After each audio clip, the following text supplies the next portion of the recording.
కీర్తి అడగటం జరిగింది. భారతీయ వివాహ వ్యవస్థ అనేది ఇతర దేశాలతో పోల్చినట్లయితే, పాశ్చాత్య దేశాలలో అయితే విడాకులు తీసుకోవటం అనేది సర్వసాధారణం, సహజమైనటువంటి విషయం. కానీ భారతీయ సంస్కృతిలో విడాకులు అనేవి ఉండవు. కలిసే ఉండాలి, కలిసే కాపురం చేయాలి, విడాకులను ప్రోత్సహించకూడదు అని చెప్పి ఆయన కామెంట్ ఇవ్వటం జరిగింది. మరి ఇలాంటి వ్యవస్థలో విడాకులను తీసుకువచ్చి ఇబ్బంది పెట్టకండి, వారిని కలిపేటువంటి ప్రయత్నాలు చెయ్యండి అని చెప్పి ఆయన సలహా కూడా ఇవ్వటం జరిగింది. మరి భారతీయ సంస్కృతి ఇలా ఉన్నప్పుడు మరి చట్టాలు ఏం చెప్తున్నాయి, హిందూ వివాహ చట్టం ఏం చెప్తుంది, మరి రకరకాల యాక్ట్లు, ముస్లిం వివాహ చట్టం, క్రిస్టియన్ వివాహ చట్టం, స్పెషల్ మ్యారేజ్ యాక్ట్, ఇవన్నీ ఎందుకు వచ్చినాయి, మరి అసలు విడాకులు అనే కాన్సెప్ట్ ఎందుకు వచ్చింది, అసలు చట్టం ఏం చెప్తుంది? ఇప్పుడు మీరు అడిగిన ప్రశ్నలోనే ఒక జవాబు ఉంది. మీరేమో మళ్ళీ చట్టం గురించి అడుగుతున్నారు. అక్కడ ప్రశ్న ఏమో అసలు ఎందుకు చట్టాలు, మన సంస్కృతి అది కాదు కదా అని అంటారు. Yes, correct. సంస్కృతి అది కానప్పుడు ఎందుకు గొడవ పడుతున్నారు? సంస్కృతి అది కానప్పుడు ఎందుకు భార్యాభర్తలు ఇద్దరు తగాద పడుతున్నారు? సంస్కృతి అది కానప్పుడు ఇద్దరు ఎందుకు కలిసి ఉండలేకపోతున్నారు? సంస్కృతి అది కానప్పుడు ఎందుకు వ్యసనాలకి గురవుతున్నారు? సంస్కృతి అది కానప్పుడు ఎందుకు ఈ లాస్, ఎందుకు కాన్స్టిట్యూషన్, ఎందుకు హిందూ మ్యారేజ్ యాక్ట్, ఎందుకు ఇవన్నీ ఎందుకు? అసలు మీరు గొడవ పడకపోతే, విడిపోవాలన్న ఆలోచన మీకు రాకపోతే ఈ చట్టాలు ఇవన్నీ అవసరం లేదు కదా. సో ఇవన్నీ మీరు చేయబట్టే కదా వచ్చాయి. ఒక వైఫ్ అండ్ హస్బెండ్ గొడవపడడం వల్ల దానికి ఒక ప్రొటెక్షన్ కావాలని చెప్పి ఒక లా వచ్చింది.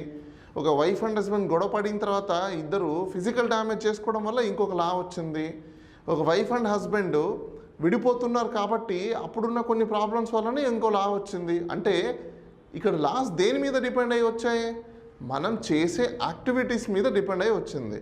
సో ఇంకా అలాంటి సందర్భాలలో యాక్టివిటీస్ చేయకపోతే, విడిపోవడం అనేది మీరు చేయకపోతే, లేకపోతే గొడవ పడ్డమే మీరు చేయకపోతే, లేకపోతే ఫిజికల్ డ్యామేజ్ అనేది చేయకపోతే అసలు యాక్టే అవసరం లేదు కదా, లానే అవసరం లేదు కదా.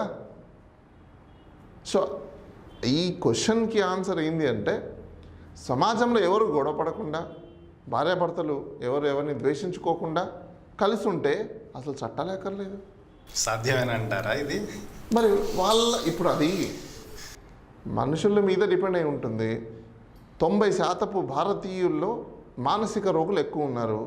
ఈ మానసిక రోగుల్లో ఎక్కువ శాతం పెరిగిపోయింది కాబట్టి ఇవన్నీ కామన్ వస్తున్నాయి. సో దానికి ప్రొటెక్షన్ కావాలి కదా, ఏదో ఒక చట్టం అయితే ఉండాలి కదా. కాబట్టి చట్టాలు వచ్చాయి. 498A వచ్చింది, DVC వచ్చింది, అదేవిధంగా మీకు హిందూ మ్యారేజ్ యాక్ట్ వచ్చింది, స్పెషల్ మ్యారేజ్ యాక్ట్ వచ్చింది. ఇలా డిఫరెంట్ ప్రొటెక్షన్స్ ఎందుకు వస్తున్నాయి? బికాస్ డే బై డే మనం చేసే ఒక యాక్ట్ని బేస్ చేసుకొని ఉంది. అంటే అదే మనం యాక్ట్ చేయకపోతే ఎందుకు వస్తాయి యాక్ట్స్, లాలు ఎందుకు తయారు చేస్తారు? బికాస్ రీజన్ ఏంటి?